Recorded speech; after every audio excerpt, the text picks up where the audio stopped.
Hey everyone, it is so good to see you for this edition of Escaping Rock Bottom. I'm your host, Brandon Lee. I've got a special guest here with me today, Dr. Lynne Friedman-Gell.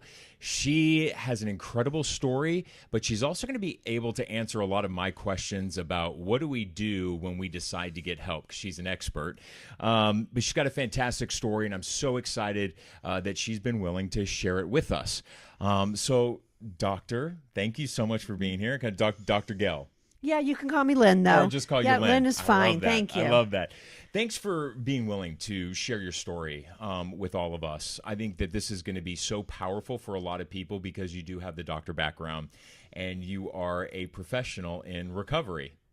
I am a professional in recovery. And you were a professional addict and now a professional in recovery. And I was good. I'd like to say I'm great at both. I love it. I was very good at both too, so we're good there. Yeah. Take me back, Lynn, to your childhood and really where you grew up and where it all began for you. Yeah. Okay, so I grew up here in Los Angeles in the San Fernando Valley in Van Nuys, and what looked like on the surface a very Ozzie and Harriet family. Weekends together as a family. Dad came home for dinner every night, camping trips, lots of family time. Girl Scout from the age of 5 until I was 18. So everything on the outside looked perfect. And and in fact, when I got into recovery, maybe I'm jumping ahead, but I did wonder, how did that happen? How did my addiction get so huge? Coming from what appeared to be a very loving family. And I relate to that because that's one question that I get asked all the time. Growing up in Orange County, California, Corona del Mar, Laguna Beach area, it's a beautiful area of the country, right? It's very affluent. People there do typically have a lot of money, send their kid to private schools, play a lot of sports, and do those things. And I tell people, listen, alcoholism, drug addiction, it wasn't around me. It wasn't around me, but I still found it. So take me back to when your first real traumas began for you. Yeah, and I have to say that it took me years of being in recovery to figure that out. Me too. Because I really thought I did have addiction around me. My father drank, functioning alcoholic, but he and all his friends, they drank every weekend. That's how you have a good time, you drink. Yeah. I can picture myself at 8 years old bringing him his scotch and water at the door. I knew just the right color it should be, and I would sip it. So what was that like for you when you took that first sip at that age? You know, I think at first it tasted icky, and then it tasted nice. Yeah. You know, and growing up Jewish, we drank wine at the holidays, and I can remember us getting drunk, you know, being like 8 or 9 years old, getting drunk on New Year's Eve, and everybody laughing, nobody thinking anything of it. And so it was around. So I used to think that I became an addict because my father drank. He was a bit of a beatnik. He told us stories about living across the street from Santa Monica Beach and running his phone cord across PCH so he could have parties and pay the rent and this wildness. And I wanted to be like him, spinning my car out on dirt Mulholland. I was like, he's my role model. Right. So I used to just think, okay, well, that's why I became an addict, because that's what was modeled for me. And it was a habit and I liked it. And I didn't go any deeper with it for a really long time. I mean, that was enough for me to get clean and sober and do the steps and get really active in recovery. But through my developmental trauma work, in fact, as I trained as a therapist, I'm jumping ahead, but my business partner, Dr. Joanne Barron, used to say, there must be something more. There must be something more. And I was like, no. Okay, I came to understand that my mom had a severe anxiety disorder. And I'm a mom. I have a 14-year-old son, and I'm with him. I engage with him. I check in with him. And I came to wonder, where was my mom? We had dinner together, but then where was she after that? And where was she on the weekends? She was always in her bedroom. She just was disconnected from us. And if I was anxious about something and I told it to her, she made me even more anxious because it made her anxious. So what I came to understand is that I couldn't bring my feelings to her. And so when I was anxious, I just had to suppress it and push it down. And as soon as I could find weed, right? Because in the teenage years, what's more troubling? All the emotional stuff, the relationships. So when my heart would be broken, or somebody was mean to me, or I didn't feel like I fit in, I didn't bring that to my mom. I didn't bring it to my dad. I started smoking weed at 13 years old. And I can remember smoking in front of school, like before student council, in the bushes, in the rain, getting stoned in the 8th grade. And it really just took off from there. God, that is it. It's so interesting, and I always tell people this too. Whenever you have a chance in recovery and you have a chance to sit down with another addict or an alcoholic, you start to realize how much of our stories actually mirror each other. Mm-hmm. I mean, even going back to around the same ages, because I remember you just said that, I was 13, 14 in middle school, going into high school, and we used to smoke weed out in the outer fields of the playground and the baseball fields, and we used to go do those things. So, weed was also one of the first drugs that I kind of dipped into. But I personally didn't like the way weed made me feel, because it made me want to go to sleep. And so that's the way that drug impacts me and affects me, is that it just makes me want to go to bed. So I didn't stick around with weed too much, but continue on. Yeah. Sure. What was the next drug that you ended up trying? I think, other than alcohol, because alcohol accompanied everything my entire Me too. life. Yeah. And so though I got clean and sober in Narcotics Anonymous, alcohol was always part of my using. Totally. I believe the next things was Quaaludes. I'm that much older than you. Yeah. So Quaaludes were still around. And I believe in late 8th grade, we were doing Quaaludes. And that after some party, I passed out. I believe my parents even found the Quaaludes and bought the "it's not mine, I'm holding it for someone else" story. I still use that excuse, and my parents did buy it. Yeah, they just want to believe that nothing bad is happening. And I stayed with that simple stuff through 9th grade, 10th grade. For me, high school started in 10th grade, 11th grade. It wasn't until a senior that I found cocaine, mushrooms.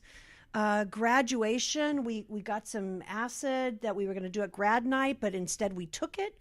So the night before graduation, I was on the beach, really high, came home at 5 a.m, and my parents were furious. But, no real consequences. They just really normalized it as no big deal and just normal behavior. And it was not normal behavior. Not normal behavior. But, I had straight A's. I was a Girl Scout. And they just had no idea. It's so interesting that you say that, because my parents did the same thing. I was the youngest of 3 kids. I was also almost a straight A student. I did really well in sports. So when I did mess up, or I did get into trouble at school, or, with booze, bringing booze to school was my thing. And I got caught and I got suspended. And the punishment was I had to stay home from school for a week. Not punishment. I was like, fine by me. But my parents had trouble figuring out a way to discipline me, because I heard their discussions being like, he does really well in school. He's got great grades. He does really well in sports. Like, how do we discipline that? And the problem is that not disciplining me ended up just creating a beast inside of me that I could work hard and play hard with no repercussions. Right. And, it's never about blaming our parents in my experience. It's just the cluelessness. Right. Like, they just didn't get a sense of, wow, there's something going on underneath the surface. Why is my kid using so much? Right. Nor did they know how much I was using. I mean, they didn't know that as I drove to high school, that I would get stoned in the morning. Right. I'd get stoned at lunch. I'd get stoned in the afternoon. They didn't know how much I was using. Nobody asked either. Nobody asked. I'm right there with you. Even into my adulthood, I wish they would ask, even when I got sober and went into recovery. That is one thing I just vocalized to my parents recently. When I came clean to you and told you that I was in recovery and that I was near death, and, you never thought to pick up the phone to even ask me how I was doing in recovery. But I'm like, wow, that actually just mirrors the way I was raised, you know, like never wanting to really know the truth, just wanting to believe what we see at surface level is what's really happening. Right. Really speaking to parent denial because it's so upsetting. Right. They get anxious, they get upset, they get worried, and they don't want to feel those feelings either. So it's just this cycle, this intergenerational cycle. So you ended up getting into some pretty hardcore drugs. Yeah, I picked my college based on where did they grow good weed, right? It was going to be UC Santa Cruz or Humboldt State. So in UC Santa Cruz, I was very involved. I of student council. I was the party chairman. I planned this knockout 3-day nonstop party. Cherry Jello slip and slide. I mean, not to glamorize the using, but you know, some of it I look back and like, it was fun. It was. And I didn't quit using because I didn't like it anymore. I quit using because it was destroying my life. So it's complicated in that regard. But I got into doing LSD and cocaine, and that was in my in my college years. I dropped out after 2 years of college and came back to Los Angeles, and then kind of became a little bit more moderate again. So I was more a weekend warrior. And that went on for a number of years. And I might have maintained that if I'd have just stayed with marijuana, alcohol, and the occasional trip with acid or something. But I beyond the cocaine, I found meth. And then with meth, it opened up this whole other very strange, bizarre life experience. And I actually ran away from college and lived homeless on the streets of San Francisco and worked at the Haight Street Soup Kitchen and put myself in these very precarious situations. But it all seemed like an adventure until it wasn't. Until I was alone on a bus going nowhere. And actually, I was sick and didn't know it. But I developed hepatitis in those years and didn't know it till I came home. Part of why I came home was because I was so fatigued, I couldn't do it anymore. And in those days, they didn't know about hepatitis C, so that kind of went on undiagnosed.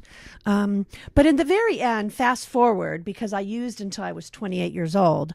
At the very end, I used until I was 28 years old, too. That's crazy. Oh, interesting. Yeah. Okay.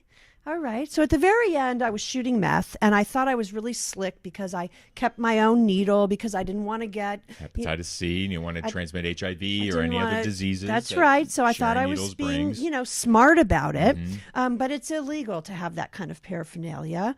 And I was hanging out with, a pretty sketchy crowd. So when I was with people in a stolen car, I really didn't know it was stolen, but I ended up getting arrested. And then this lawyer I had got me sentenced to a program that at the time was only a men's program. I don't know how I got sentenced to it, but I spent a week there. And then I left to get high again. Ultimately, I was going to get in trouble because I'd violated the probation. And, I did have a strong sense of right and wrong. And I didn't want to change my name or leave the state. Those seemed to be the options in front of me. Leave the country. That's what the people I was hanging out with were telling me. And they were getting more and more, not even just speed anymore, but now it was heroin. And I was being introduced to that. And anyways, ultimately, I ended up being sick again. And that's when I just couldn't function. And I was living in my van. I'd left my apartment in West LA. The van got towed away, and I ended up calling my parents, and I asked them to take me into treatment, and I went to cry help. Not because I wanted to get clean, but because I didn't want to get arrested. So. God. Okay, so you end up going into recovery, right? Right. And what was that like? I'm one of those. When you really started to put some time together, because I know you were kind of in and out at that very beginning. Well, stage, I did 1 week. You did 1 week. 1 week, and then I was out again. And it wasn't, although I didn't use for the week, I wasn't in recovery. Okay. This was really my very first time. And April 22nd, Earth Day, came to find that out. So I kind of like that. In fact, I'll be 27 years clean. Wow, congratulations. This April 22nd. So we're coming right on that. That's a miracle. Yeah. That's a miracle. When you started to go through recovery and you started to work on the 12 steps and you really started to do kind of an in-depth inventory about your own life, right? That we all do in recovery. It's when I really started to realize that, being being molested as a young child by my piano teacher and my soccer coach, being, physically and verbally abused by my mom, that those are things, when that happened to me as a child, I went into survivor mode. And so I buried them so down deep in my soul, right? In the back of my brain, that I wouldn't remember it because I just had to survive. As a young child, you can't fight back, right? So what I realized is through the 12 steps of recovery is that I realized that a lot of those untreated traumas surfaced. And as much as I told people that I didn't think the molestation that happened to me as a child had any impact on me as an adult, couldn't be further from the truth. And that I truly believe the reason why I sought out those drugs and sought out the escapism, like you, I had a great time at the beginning. It was fun because that adverse reality was fun. Because my reality wasn't always so fun. Yeah. But eventually it came crashing down. But I ask you that because when you were doing your inventory, what did you find? Right. And even I should also add that in my using, it wasn't all fun. I mean, I was raped in my using and violence happened. And there was a lot of terrible things that went on in the using as I got more and more into it. Absolutely. So it really was, very painful.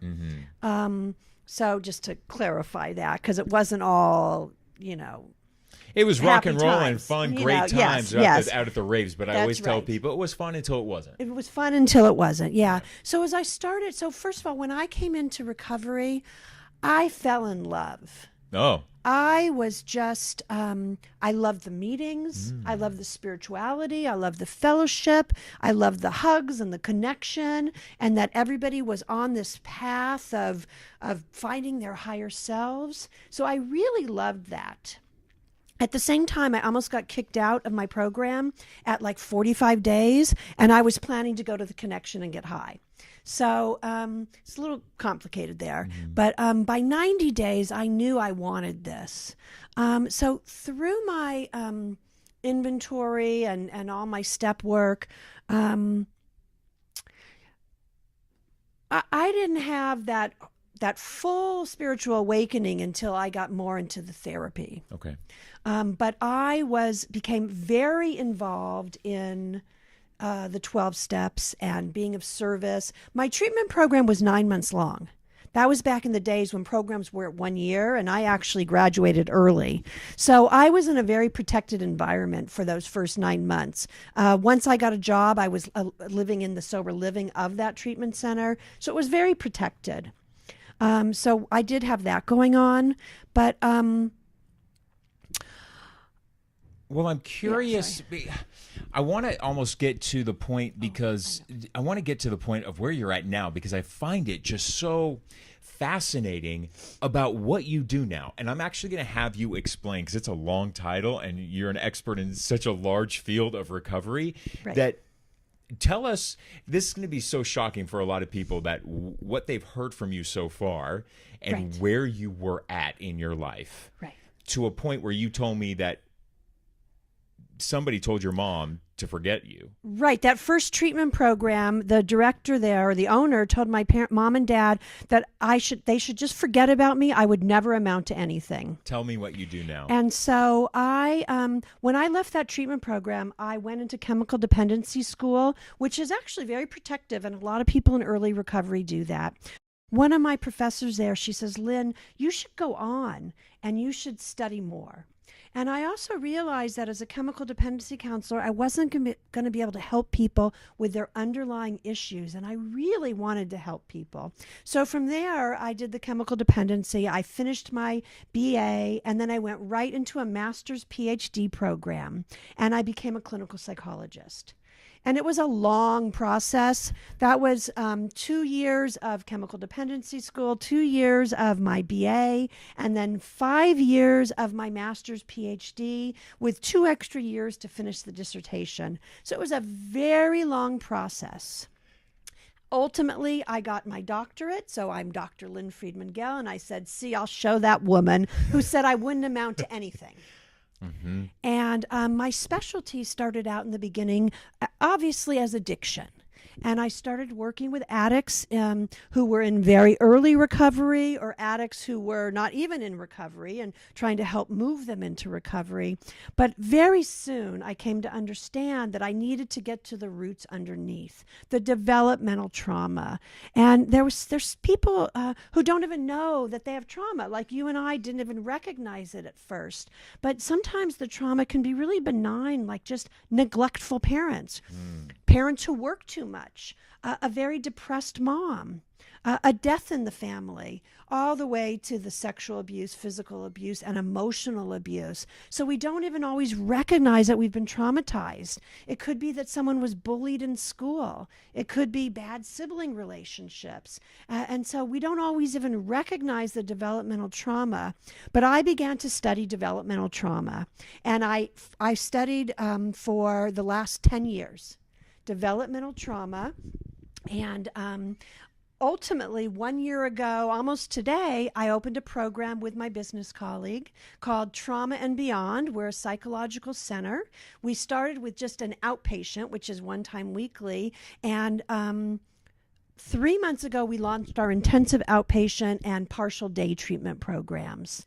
And so what this is actually the fruition of our dream. My business partner has actually been clean and sober for, I think, 43 years. Wow. So she's just an icon in the community, Dr. Joanne Barron, and really my work wife. We get along. We see the world in the same way, and we've created this program where we see eye to eye. And when we don't, it's about, well, why do you see it that way? Why do I see it this way? It's all about negotiation and communication and repair and all the things that we didn't have in our childhoods.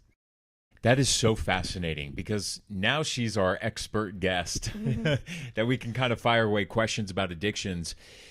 What do you say to, I guess, the most emails and the comments that I get typically right now are from parents concerned about their child, that their child might be using, or that they believe that their child is using, but they have no idea how to confront their child. Honestly, doctor, I feel like so many parents these days are afraid to offend their own child. They're afraid of the tantrum that is about to hit them if they confront them. What do you say to parents who feel helpless that they don't have the power to help their child who might have a drug issue? Yeah, complicated. And, I found that a lot. I was actually the clinical director of an adolescent treatment program called Insight here in Sherman Oaks, which my business partner co-owned with her husband. And so I worked a lot with families. Now, those families had recognized the issue and come into treatment. I have a 14-year-old son myself, and it's like, oh, goodness, he's right at that age, right? Right. Now, I have worked with my son his whole life to have open communication. I had him in schools that focused on social emotional learning, something that didn't even exist in the vocabulary of our families, right? But for parents who are afraid, they can get some coaching. They can talk to some experts about how to talk to their children, but we cannot live on fear, and we can't base our decisions on fear. And so it's life and death, especially with the drugs that are in the culture right now, younger and younger and younger. I mean, kids in middle school, high school doing Xanax and heroin, Oxycontin, drugs that might not have existed in our day. So we can't be afraid of the reaction. Now, if there is a child who is going to have a huge reaction, then maybe they want to consider bringing their, son or daughter into a therapist's office to have that kind of discussion. To be able to say, hey, we know something's going on here. We don't know how to talk to you about it. So we have this doctor here with us to help us talk about this as a family. Well, take me now to just even recreational drug use. Because there, especially even in the gay community, there is this belief that you can go and you can, do ecstasy on these huge circuit party weekends, or you could be a social user of drugs and things like that. And before I give my opinion on it, I want to go to the experts of what is your take on recreational drug use? Okay, before I answer that question, I also want to go back that a parent doesn't have to meet with a doctor, a therapist. There's licensed MFTs, licensed clinical social workers, there's coaches. There's somebody to help guide that There's a lot of conversation people with in you recovery these days that you can that lean can on. help support you as a parent to lean on. And so seek out the help. Oh, yeah. Every parent that comes to me, the first thing I tell them to do, I find out what city they're in. I go online. I find them 2 Al-Anon meetings, and that's their homework. The moment they reach out to me, here's your homework assignment. You got 2 Al-Anon meetings to go through this week. You need to introduce yourself to 2 other parents at these Al-Anon meetings. After you've completed those 2 Al-Anon meetings, then call me back. Oh, that's You great. have to show me that you're willing to do the work as a parent and not just come to me hoping that I'm going to have the cure-all answer for your fix. That you're going to fix the family. I cannot do it. You got to fix it yourself. Beautiful. All right. So coming recreational back to, drug use, because there's that's a loaded question. I know it's a totally loaded question. And now that marijuana, pot's legal. Pot is legal. I know. I mean, it's shocking, right? You can apparently just go to the store and buy it. You can. So recreational use is complicated. One of the complications is that the drugs can be so strong that even one-time use can actually cause psychosis. Mm-hmm. But, I don't know if a young person is going to believe that, because young people are invincible. So if you try to tell a young, a 16-year-old or a 20-year-old that one time using that drug can make your mind go psychotic, you're not going to really get anywhere with them. They're going to just walk away and do what they're going to do. So there's times when I believe that 100% sobriety is absolutely required. There's other times when I work with a harm reduction model. So let's say the idea of balance, right? So I work a lot. I have my private practice. I have my business, my intensive outpatient. But I also have a 14-year-old son and a husband and a father. And I have to find a balance. I have to find a balance between my work and my play and my relaxation and taking care of myself. And number one, sleeping my 8 hours a day, because there's nothing more important than that. I sleep 8 hours every night. So can young people get that? Maybe. So if somebody tells me, and oh gosh, I could get burned for this, but I use, the party drugs versus the ecstasy. If somebody says I take ecstasy once a year at the like New Year's Eve. Right, New Year's Eve, or the electric, whatever the big electric EDM. EDM, thank you. Well, I'll say, you got to be careful, because you don't really know what you're getting, and it could be really bad, and you could lose your mind. But somebody using, once a year, we're not going to put them in treatment. Like, that's balanced, right. But I usually say to somebody, do you know how to have fun on your own? Right? Can you have a good time without drugs? I want to see you have fun with yourself and with your friends with no drugs involved. If somebody were to ask me that question, the answer would have been no. Yeah. If I were being truthful. Yeah. I said the same thing about the girl next door in my dorm room. How does she have any fun in her life? She doesn't get high. What is wrong with her? So I agree. But also there wasn't a lot of communication around it. I wasn't really talking openly. I've introduced the topic of drugs. Well, my son's school actually introduced the topic in the 4th grade. And so we've had an open discussion. Not that I've shared my history to any huge degree. I mean, I would answer questions if asked, but I didn't volunteer it like you do when you're taking, when you're sharing at a meeting in that way, your experience, strength, and hope. But I would really say to someone, who you're talking about, like in the gay community or in any community, right. Do you need this drug to have fun? Do you need this drug to have sex? Do you need this drug to go dancing? If you need it, then let's ask a question. Why would you need it? Why do you need it? Is there anything else going on? What's underneath that? Right? Because need is a tricky word. I need my sleep, but do I need something to get me through it? Do I need something to have fun? Because we should know how to have fun. It's a learned behavior as well. It is absolutely a learned behavior. And it becomes habitual. And so when I'm working or advising or consulting, it's like, okay, let's see you have fun. And then, okay, one day it's like the icing on the cake. Unless you have an eating disorder, you're probably not eating a chocolate cake every day.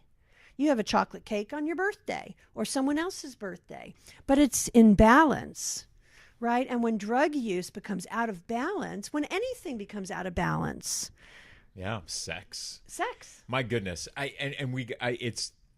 This is the crazy thing when you're just talking, you realize, oh my goodness, 30 minutes has already like come and gone and flown by.